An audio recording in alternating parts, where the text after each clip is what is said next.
Hey everybody, it's GombletX and welcome back to some more Magic Arena. Today we'll be playing the Mixed Up Sealed event. This is the April 1st, 2022 special event where we'll be getting 6 15 card packs from just sets all over Arena. Everything from Kaladesh Remastered all the way up to Kamigawa Neon Dynasty. So kind of a Chaos Sealed or Mystery Booster Sealed type format here. Should be a really fun time, and we'll see if we can't make some pretty fun decks. This format is pretty cheap. It's 100 gold to play, and you get that 100 gold back if you get at least one win before you get 3 losses, and you don't get anything extra for going 3-0 or anything, so a very casual format here too. Definitely much more about making the most fun deck you can with your sealed pool than trying to make the most competitive deck possible. So looks like a pretty cool, super fun format, and I'm super excited to try it out for at least this one event here. So without further ado, let's spend our 100 gold and bust open these packs. Now it is a phantom event, I should mention, which means we aren't going to be keeping any of these cards because, again, it's just a super cheap, really wild format for April Fools, and this is a pretty wild sealed pool. Because there's so little on the line, if we have a little bit of mana fixing, we might try to do a 5-color deck here because we have a ton of gold rares. We have Tiamat in 5-color. Ideally, we'd have more dragons in our sealed pool to make that really do stuff, but then we also have Narset in blue, red, white, Hoffrey Ghostforge in red-white, Lazav the Multifarious in blue-black, Sorcerer class in blue-red, and Dismissive Pyromancer in red. So it looks like a lot of red rares here. We could definitely play most of our rares just overlapping in Jeskai in red, white, and blue, and we could play our most powerful rares in that color scheme as well. Sorcerer class seems a bit narrow for a sealed event. Dismissive Pyromancer and Hoffrey Ghostforge are probably the 2 strongest rares that we have, so we only really need to be in Boros to play our strongest stuff. But again, this format is pretty much just for fun, so if we've got some mana fixing, I'll probably just go absolutely wild and try to play them all. But let's see what we've got. We're going to start over here in the colorless cards to see what kind of mana fixing we have and what kind of staples we have that'll go into the deck no matter what. First and foremost, Untethered Express was an absolute bomb in Kaladesh Remastered Draft. This is a very aggressive vehicle. It is a 4/4 trample that puts a +1/+1 counter on it every time it attacks, and it crews for only 1. So the first time you attack with this, it's attacking as a 5/5 trample. It's got a very cheap crew cost, very powerful card. I would run Untethered Express into any deck that you get in this format. Crossroads Candle Guide, it's mana filtering. It does put you down mana to do it, so you're not going to play your off-color 5-drop until turn 6, because you've got to spend 2 mana to get 1 color out of it, so not unless we're desperate would I run that. Replicating Ring, though, I'd absolutely run that for mana fixing. Just a 3-mana mana rock. It's mana ramp and mana fixing all in one. Filigree Familiar is a pretty solid card to put into pretty much any deck. Gain a couple life when you play as 3-mana 2/2, and draw a card when it dies. Another great Kaladesh Remastered card. Wings of Hubris, fine if we need some ways to give our stuff evasion. Wedding Invitation, pretty similar. We just want a way to give things unblockable. Spare Supplies, decent little card draw we can put in any deck if we need card draw. And Ninja's Kunai, decent little removal we can put in our deck if we need removal. So then we obviously have Tiamat. We have the Zagoth Crystal. If we do end up playing 5-color, that's an option. But if we end up in just Boros, obviously not going to be as good as like Replicating Ring here. Narset, let's see, you gain some life, you get some mana to spend on non-creature spells. You can draw a card and discard a card and then deal damage equal to the mana value of a non-land card that you discard. So it turns any non-land card into a removal spell. Yeah, Narset seems pretty good. I could definitely see, even if we don't play much blue, trying to splash her into a Boros deck here potentially. The -2, turning any of your spells into removal seems pretty great. Quandrix Pledge Mage, pretty hard to cast if we're going to do red-white as the core, so we'll consider that later. Hoffrey is probably just the strongest card in this whole sealed pool. 5 mana for a 4/5 gives all your spirits +1/+1 trample and haste, and when a non-token creature we control dies, we get a spirit copy of it instead. And when the spirit copy dies, we put the card back into our graveyard in case we do have some graveyard recursion. So really bonkers card there. We've got 2 Windscarred Crags, one from M20 and one from M21 that will certainly be helpful. We have a Highland Lake to help splash in that Narset. Pretty cool there as well. Fun trample build around, instant sorcery build around. Probably not playing much else in the multicolored. Let's scooch on back to the front here, see what we have in white, see if it's possible to just go Boros here. Does not look like anything particularly powerful in white. We do have some good synergy though. We have a Johnny's Pridemate getting bigger as we gain life with the Lunarch Veteran to gain it that life. Decent little flyer. Some filler creatures overall. Nothing particularly powerful in white.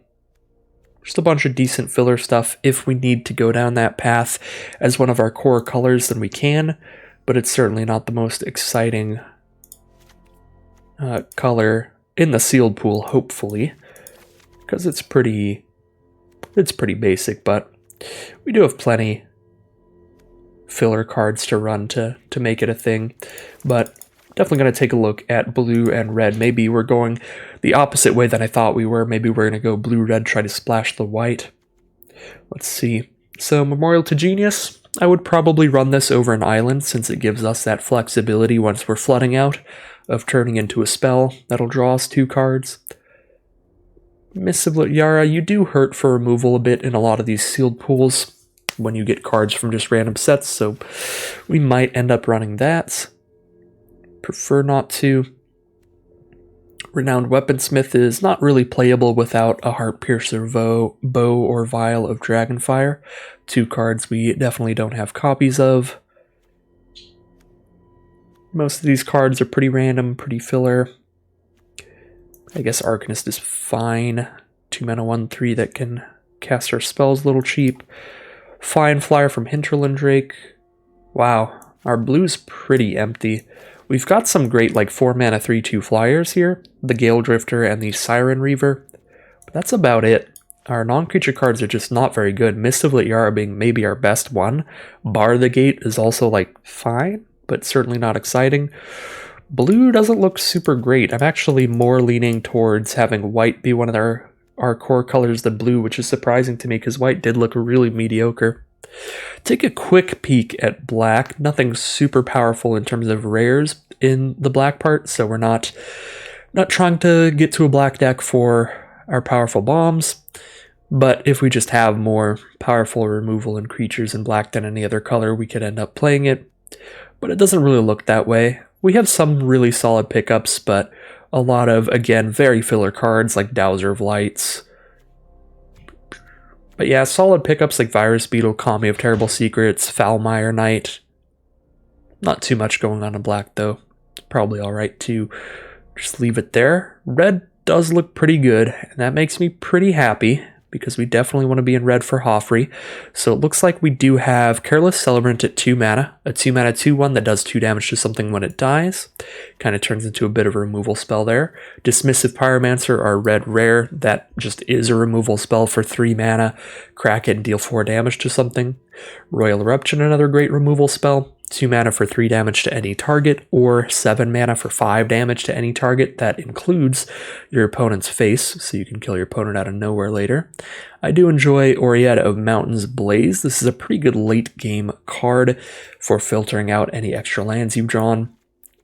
Tilinali's Crown, not super exciting. Makes one of your big creatures later trample, or kills one of your opponent's small creatures. Journey Mage, kind of a 3 mana 3/2. We're not going to have enough wizards to consistently deal 2 to our opponent. But Tigerilla seems pretty sweet. 4 mana for a 4/3 Menace. Nice aggressive card, I'll play that. And Pitchburn Devils usually ends up being a decent deal. Sure, it's a small stats for its mana cost, a 5 mana 3/3, but the death trigger helps it a ton. Being able to deal 3 damage whenever you want, wherever you want when it dies. So I like that quite a bit. And honestly, looks like maybe our strongest color in the whole sealed pool is actually green, which is a bit awkward in terms of the rares that we have, but we could certainly go green, probably splashing Hoffrey. So we've got Llanowar Elves here in green, which is an incredible common to help ramp us up our mana, play our big creatures early, and we've certainly got some big creatures in green here. Llanowar Visionary is another excellent way to do that. It even draws a card when we play it. Our big cards in green are Twin Veil Treefolk, which can get some plus and plus one counters on something and become a 6/5, which is excellent. Primordial Worm, a big old 7/6, and Green Dragon in the Sky, 4/4 flyer. Colossal Dreadmaw, a big old trampler. We've got a lot to ramp into in green, so I'm super happy to have Llanowar Elves, Llanowar Visionary, and Replicating Ring in this deck. We've also got a 5 mana 4/4 that could block 2 creatures, or a 5 mana 4/4 Reach that maybe now and then gets Vigilance. I think I'd prefer the Reach one there, even if it is a little harder to cast being double green instead of single green. Sawblade Slinger, main deckable artifact removal, because the worst case scenario it's a 4 mana 4/3. Probably run that in here, see if it can't accomplish a little bit of something for us. Rabid Bite, certainly solid removal to play here. Humble Naturalist, this also helps splash our Hoffrey, because our only non-green or red card here is a creature, so this helps add that mana of any color for that creature, so I like Humble Naturalist in here, because it also ramps into our big creatures. Seems quite solid. And how's our deck looking? We're probably not playing this Narset. Probably will play this Proud Wild Bonder. It's a really nice synergy with our Colossal Dreadmaw. All of a sudden our trample creatures can assign combat damage as though they weren't blocked, so this is just busted with Colossal Dreadmaw and an Untethered Express late in the game to just kill our opponent out of nowhere, so we'll certainly run that.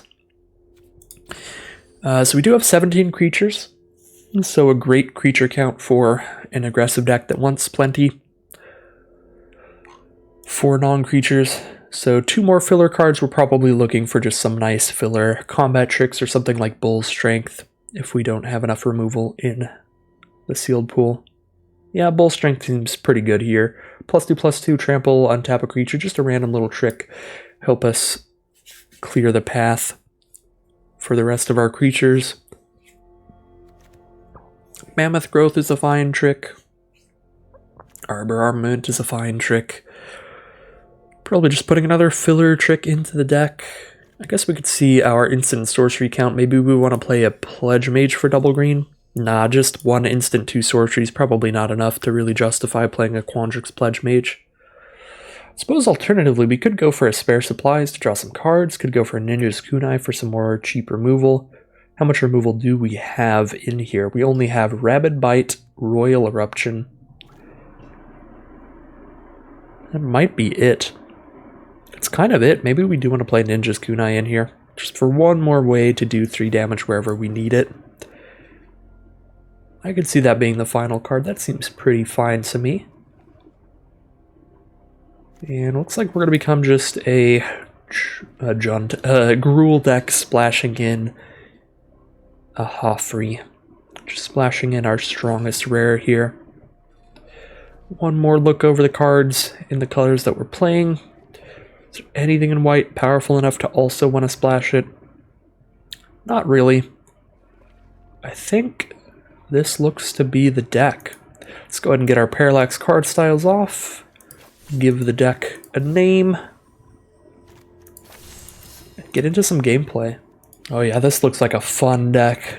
Just kind of Naya ramp, green-red ramp. Alright, not the most clever name today or anything, but this is our mystery sealed deck. Looks like a pretty fun time. I'm very excited to ramp into some big old worms and dragons and see what happens. So here we are in game 1, a bunch of really expensive cards in our hand, but that's kind of just how the deck is. So I'm just going to keep it and roll with it. We only need 1 win before we hit 3 losses, so I'm not going to get too aggressive with the mulligans here. Not that worried about it. And we do get our turn 2 Dismissive Pyromancer, so that's an excellent draw for us. Now we've got a 2/2 out here to block the Brushwag, and also it's ready to be used as a removal spell for the first scary creature that they play. But the Brushwag is not all that scary. Just a 1/1 Trampler, requires 4 mana to make it bigger. Well, this is a scam and a ruse, and I will take 1 damage. The odds of there being a ninjutsu card here are fairly low, because there's cards from every standard legal set on Arena. Or every set that was printed into standard when it first came out. So there's not Jumpstart cards or Historic Horizons cards in this format. At least I don't think. Yeah. I'm just gonna double check that Pitchburn Devils, make sure it was the core set version and not the Jumpstart version. Send in the Brushwag again. I can just sit here taking 1. Normally I'd be super okay with the trade with that Brushwag, but if I sit here just taking the 1, I do get to get really aggressive on my damage output against our opponent. Cemetery Prowler, just a 3/4 Vigilance, still pretty big, still kind of threatening. If they get to exile a card from their grave, they will make their spells cheaper. Probably do want to blow that up with Dismissive Pyromancer, but I'll attack with Careless Celebrant first and see if we get the trade that way. Because I'd prefer to do that, because that doesn't soak up 3 of my mana. And it'll allow me to still cast Untethered Express. Alright, looks like we are going to have to pop the Pyromancer here to get rid of the Cemetery Prowler.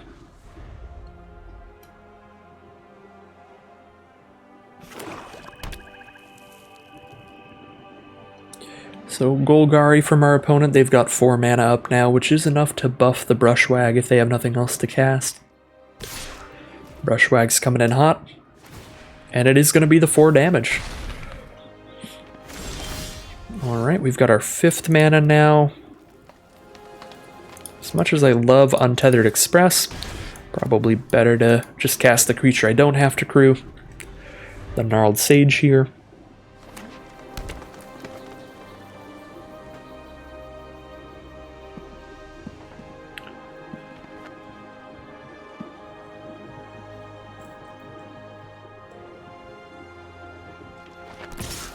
Another attack here, no blocks, because if we block, they can just buff the Brushwag, although I guess that'll take their whole turn if we do that. We do kind of make them skip their turn to have their Brushwag trade up into our Gnarled Sage.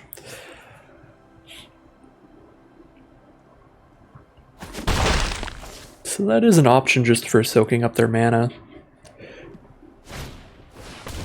Even if it isn't ideal to trade our 5-drop for their 1-drop. They have to commit mana to do it, so it's not that bad of a deal for us.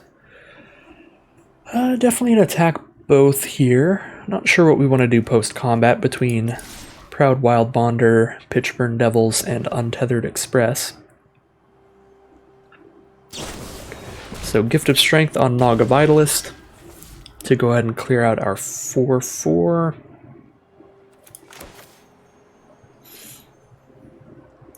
I like Pitchburn Devils quite a bit here because we can block Brushwag and force them to dump 4 mana into it and also kill Naga Vitalist in the process. We won't kill both of their creatures, but we'll soak up 4 of their mana and kill one of their creatures and stop most of the damage. It seems kind of appealing to me.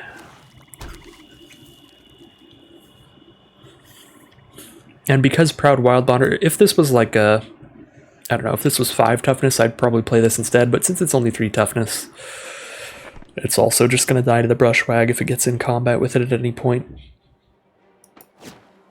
It only attacks with 1 more power than the Devils.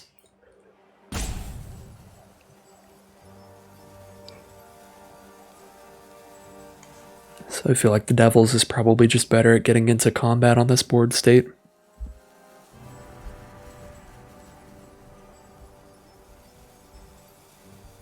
Opponent is in the Think Tank, 6 mana up in their Golgari deck.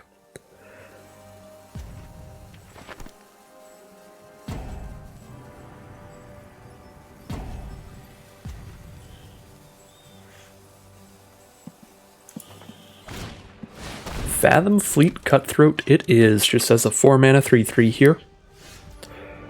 Do hit the 6th mana for our Primordial Worm, which is pretty sweet. And we could send in Pitchburn Devils while they don't have the mana to buff the Brushwag. Could also send in Celebrant while they don't have the mana to. They block with Cutthroat. Then we either kill the Cutthroat, a 1-for-1 trade, or just kill whatever target we want. Actually pretty fine with that. That might be a little aggressive, but we're about to just plop down a 7-6, which should be pretty excellent at blocking everything they have. So I feel like we're pretty open to making these kind of aggressive attacks here. This might work out pretty spicy for us. Steady aim, +1/+4. Okay, so we can't kill the Cutthroat, but Pitchburn Devil's still going to kill the Brushwag. Not the worst deal in the world. And here's our Primordial Worm.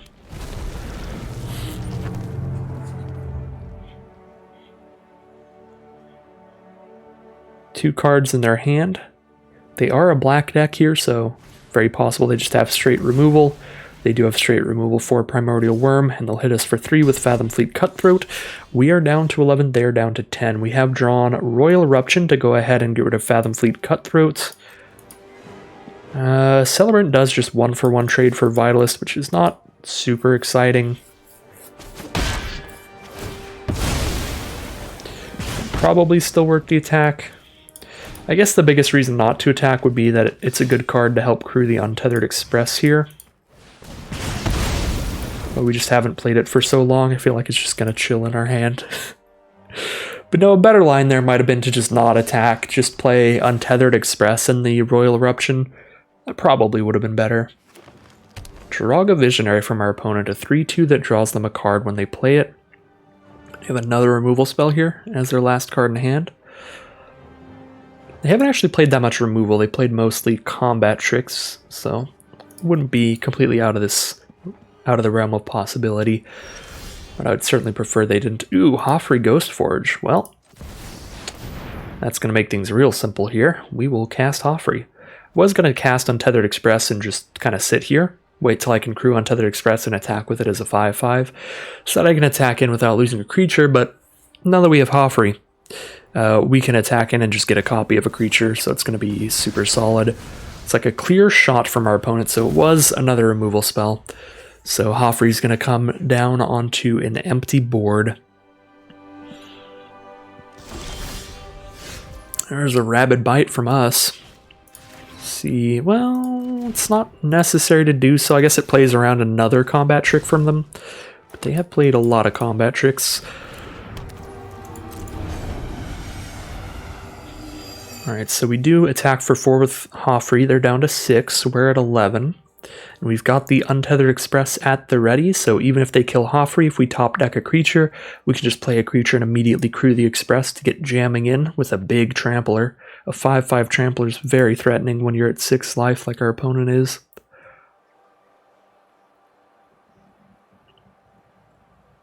We do have a Rabid Bite if they end up playing like a good blocker we need to remove. But for now, the 3/2 is small enough. I think we just let it stay and hold our Rabid Bite. Well, there's the lifelinking Baleful Amit, which does put a -1/-1 counter on the Draga Visionary to make it a 4/3 lifelink. I think I'd rather crew and attack with Express than attack with Hoffrey, since the Express gets a counter every time it attacks. We'll go ahead and Rabid Bite to try to get rid of the Amit, and we do get rid of the Baleful. Now we're attacking with a 5/5 Trampler against a 2/1. And they go down to 1 life, no blocks. We'll pass the turn. And there is the concession. There is the 1 victory that we need to get our 100 gold back out of this event. So we cannot be unhappy with how our deck ran here. Pretty nice stuff. Some really sick draws there at the end of that game. So heading into round 2 now. Should actually probably, well, too late now. I was going to say I should take a double check, just take a quick peek at how the auto land suggester built our mana base. If we have like 2 planes in here, that's too much. I would just run 1 planes. We might not even need the 1 planes because it's not like we have anything that searches a basic out of our deck. Then we do have double Windscarred Crag and some multicolored mana rocks. I feel like I might want to cut the planes, to be honest.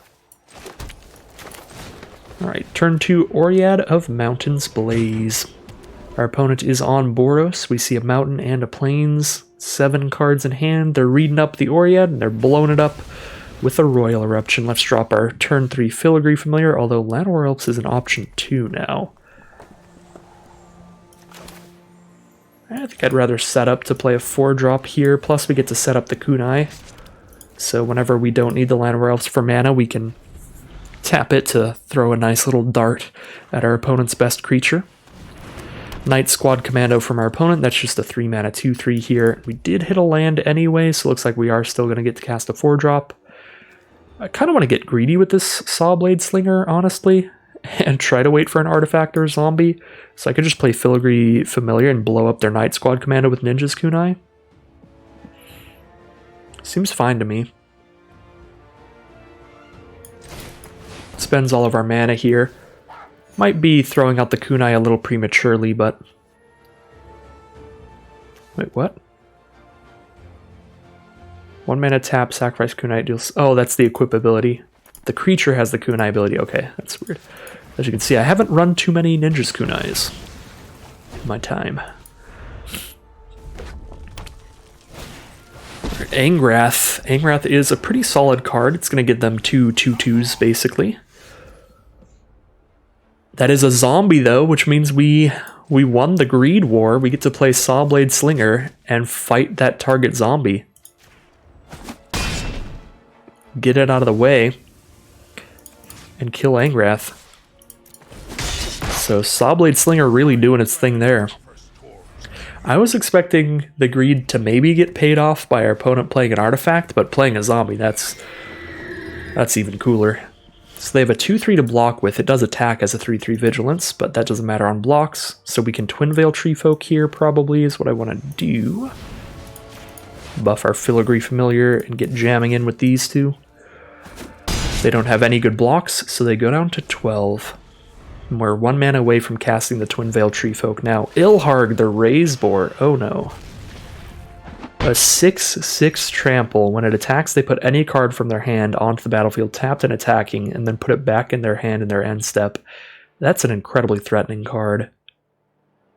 That is a super bad time. So we've got 5 mana up here. We could cast Naturalist and Visionary, or just cast Proud Wild Bonder. I'd rather go a bit wide here. Cast Visionary, draw a card, see what we hit. Do hit a land, which is nice, so we don't have to tap Llanowar Elves to get Naturalist down. Probably have to double block Ilharg here. We definitely can't attack into a 6/6 well. Fearless Fledgling, that gets a +1/+1 counter and flying whenever they landfall. And a Fetid Imp, a death-touching blocker there. As long as they have 1 black mana to give it that ability. Alright, Ilharg's coming in. Ilharg's putting out a Gloom Sower. That's a pretty brutal combo, but as long as we kill Ilharg, they won't be able to do that in the future. So let's just make sure to kill Ilharg here, shall we? We need to block with 6 power. We can do that with these two. We're taking 1 trample damage and 2 in the sky. That's 3 total, plus 8 from Gloom Sower. That is 11 damage going down to 9 life. So I can take 11 damage, or I can stop essentially 6 damage by blocking Gloom Sower, in which case I just take 5.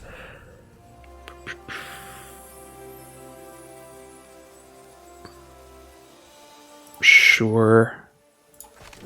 Well, no, let's just take 11 here. Let's get a little wild with it. Well, they've got a lot of flyers, but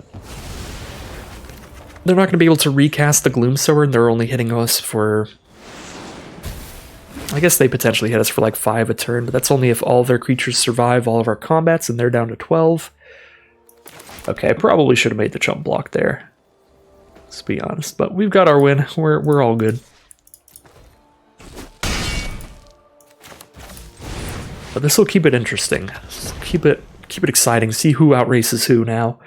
Give them a shot. 5 in the sky. If they attack all, but then we kill them. Oh, they drew a burn spell here? That's the only other card in their hand? Oh no, Fetid Imp has the Vigilance. So they do survive. And then Gnarled Sage doesn't block enough. Yeah, we had to chump block there.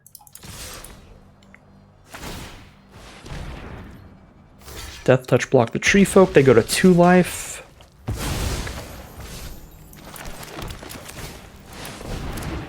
I mean, I guess Gnarled Sage blocks whichever one they buff, so if they don't landfall this turn, we can survive. But if they do landfall, then Fearless Fledgling's a 3/3 flyer, and Combat Professor makes itself a 3/3 flyer as well. So if they landfall, they win. Yep, that's game.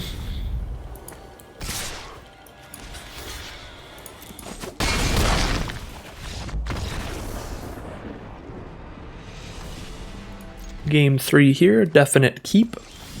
A bit high on the land count, but because of Orietta Mountain's Blaze, that is not a problem. And we even got a turn 1 Llanowar Elves now, which is super nasty. Get us a turn 3 Untethered Express. And then have our Llanowar Elves start crewing that all day long. Just start jamming in. Dimir Locket from our opponent, so green, blue, and black.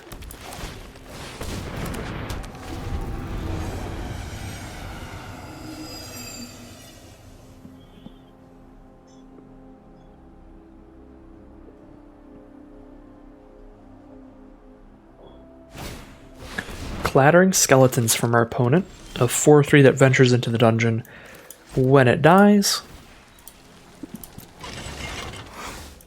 Attack with our 5/5 Trampling Untethered Express here. They take the 5 down to 14. Just drop a Proud Wild Bonder, so even if they block, we can just have the Express do all of its damage to their face. And things are looking like a really sick start from us here. We can even drop a Primordial Worm next turn. Shapers of Nature. They can spend 4 mana to put a counter on a creature, or 3 mana to remove 1 to draw a card. Most importantly, that's a ton of blockers on their boards. They can multi-block the Untethered Express to kill it.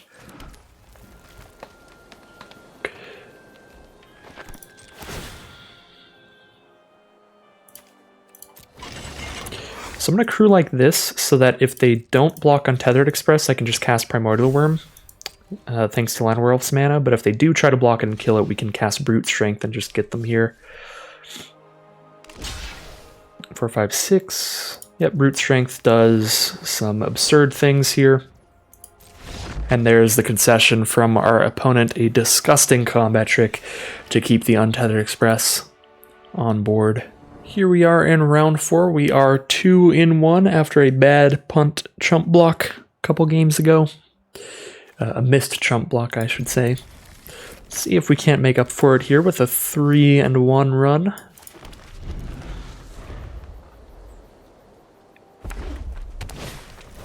Death Knell Berserker, turn 2 from our opponent.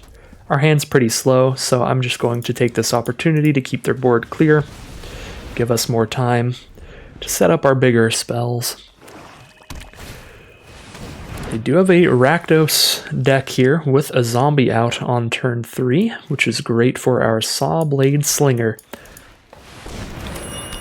Weirdly enough, the Sawblade Slinger in the format of just cards from every set ever is going to end up killing more zombies than artifacts.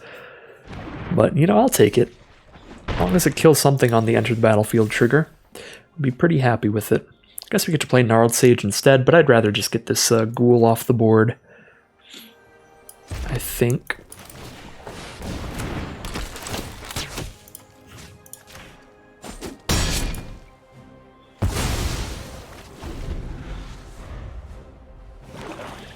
Turn 5 from our opponent, a Zombie Ogre it is, a 3/5. Pretty big stuff there. I'll trade a Bull's Strength to kill a Zombie Ogre if they want to block here. And they do. So we'll have our Bull's Strength trade into the Zombie Ogre. Get that thing out of the way, because it's going to be a pretty annoying blocker otherwise. 5 toughness against a bunch of 4 power creatures.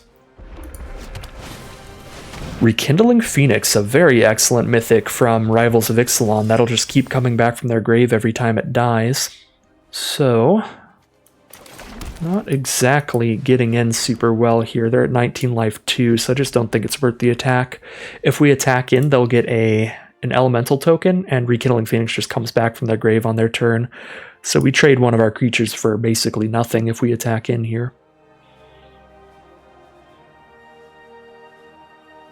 Yeah, Rekindling Phoenix is going to be a bit of a brick wall. On Crop Invader, they can sacrifice creatures to give that +2/+0 till end of turn, and it's first strike during their turn.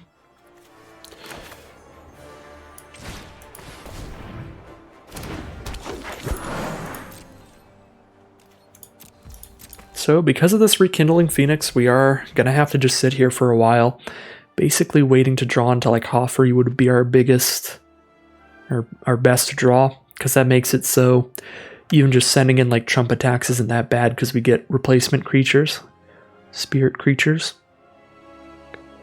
That's probably our best draw. Any removal works too. If we draw any removal spell, we just get to send all out with our 4-power creatures. They have to sack one creature to kill our card, so they sack a Knight of Malice, have a Knight of Malice trade up into a 4/3, I guess. Yeah, not super happy with that. So I guess I won't block with the Sawblade Slinger. But yeah, if we draw any removal, Rekindling Phoenix dies, they'll create the 0/1 elemental, and then we'll kill the elemental with removal so that the Phoenix does not come back. So Llanowar Revisionary, pretty great draw. Nice to be able to draw another card here. Let's kind of spin the wheel. Ooh, Untethered Express is sick. I guess they can double block this, so it's not that good. But it's still threatening, for sure.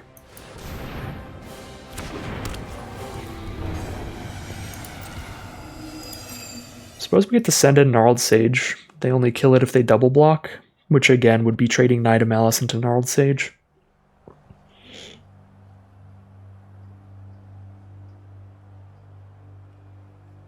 Don't really think I want to do that.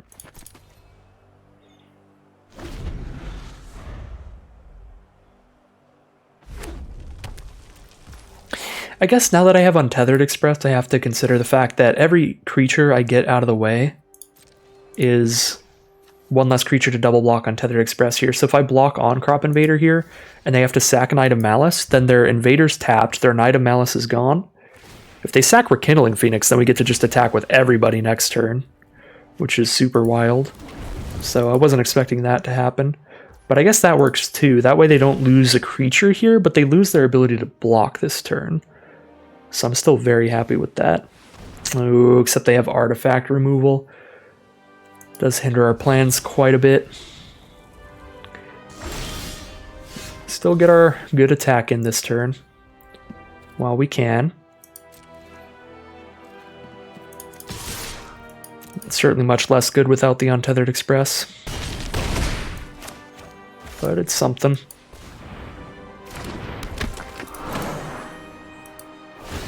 Yeah, so Rekindling Phoenix on Crop Invader is like a pretty good combo theoretically, but I wasn't even considering that because it leaves them open to the big counterattack. But I suppose they're very okay with that. Don't want to sack a creature to kill our 1/3, that's incredibly fine with me.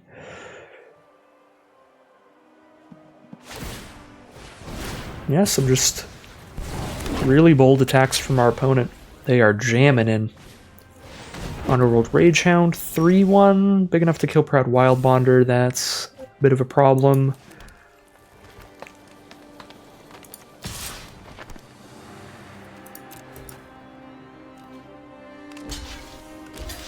Go for the double block here, alright, clear that stuff out of the way. They do have enough creatures in their grave to escape the Underworld Ragehound.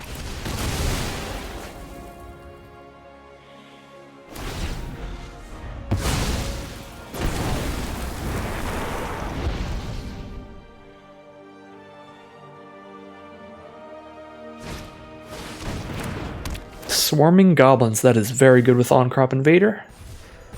They did get a natural 1 though, so only 1 goblin will come with it here.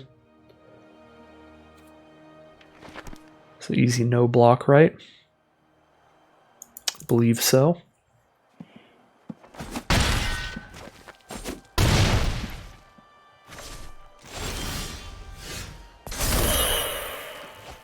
Ferocious Tigerilla does not really help.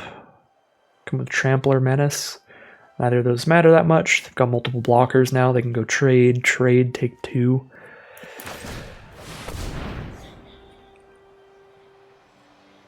Get some menace past the turn. But it looks like we're just getting Rekindling Phoenixed out this game.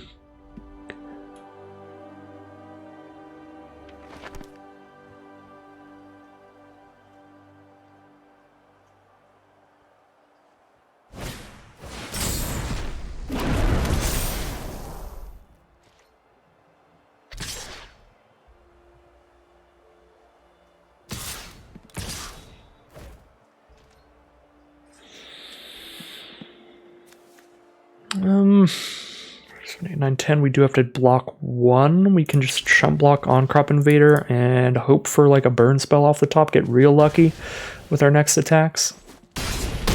Because Gorilla has to be double blocked and Proud Wildbonder can deal its damage as though it weren't blocked. Revenge of Ravens, that's disgusting. I never wanted to see that card again after Eldraine. That definitely seals it. Whenever we attack, we get drained for 1 life. They gain a life and we lose a life. It was a really annoying Throne of Eldraine build around where you could end up with a deck that had 2 or 3 copies of it.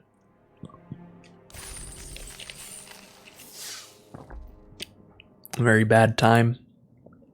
But that game was pretty much... That was just Rekindling Phoenix just taking over the game. With a sack outlet too, definitely makes it even better. So final round here, win or lose. This is going to be round 5 and we are 2-2. So you are out of the event after 3 wins or 3 losses. So technically, because you get 100 gold after just 1 win and you don't get anything more for getting 3 wins, no matter what happens here, we got the maximum value out of the event. We played as many rounds of Magic as you can in this event. So all in all, it's kind of a good thing that we punted that other game and didn't chump block, because that just means we get to play more Magic.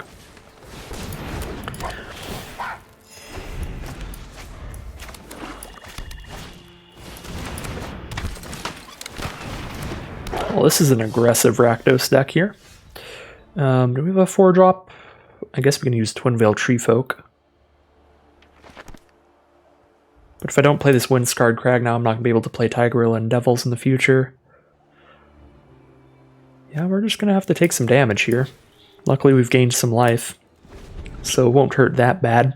Plus, these creatures are pretty small, although Nimbleblade Kenra does have prowess. Oh my god, that is Luca, Coppercoat Outcast. This game may very well be over. That is a big Planeswalker. They can exile one of their creatures and reveal cards till they hit a creature with a higher mana value, so they could exile Skittering Surveyor to try to hit a better creature, put it on the battlefield for free. They can also just draw a creature out of the top 3 cards of their library and have their entire field deal damage equal to its power to us. Yeah, Luca probably just kills us. Alright, so they've already drawn Archfiend's Vessel off of it. We did draw Hoffrey, which is something. Don't think it's enough, but it's something. It's probably our best play this turn.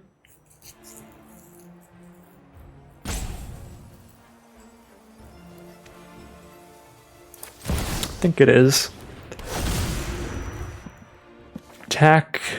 If we attack Lucca with Filigree Familiar, they just block with a 1/3.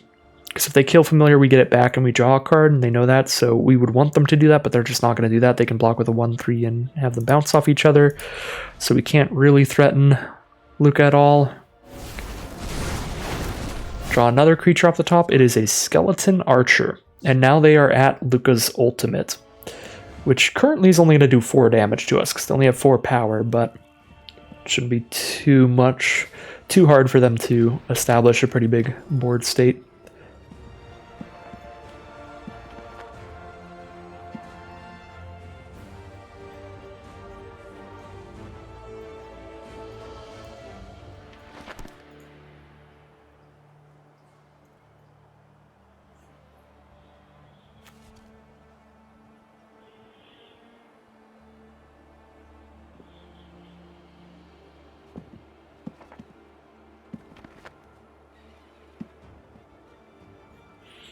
Considering what they want to do here, Looks like a Rot-Tide Gargantua it is.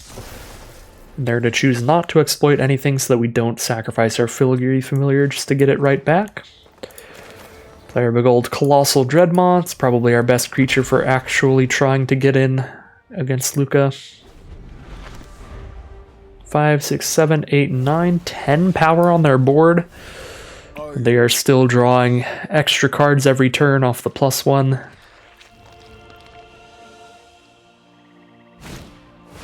There's the Skeleton Archer. Down to 22, 5, 6, 7, 8, 9, 10, 11, 12, 13, 14, 15 power on their board. They're getting very close to killing us. Sawblade Slinger is actually a pretty sick draw. We can even fight their 5/4 with it and have it come back with Hoffrey, and then fight another card when it does. That's sick. This Sawblade Slinger has just been an absolute zombie fighter. Insane card.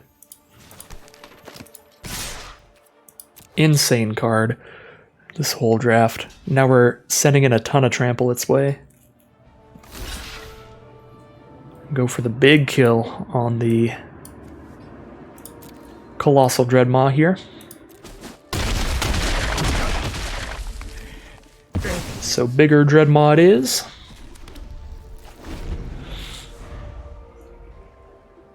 Alright, well, Hoffrey is really competing with Luca now.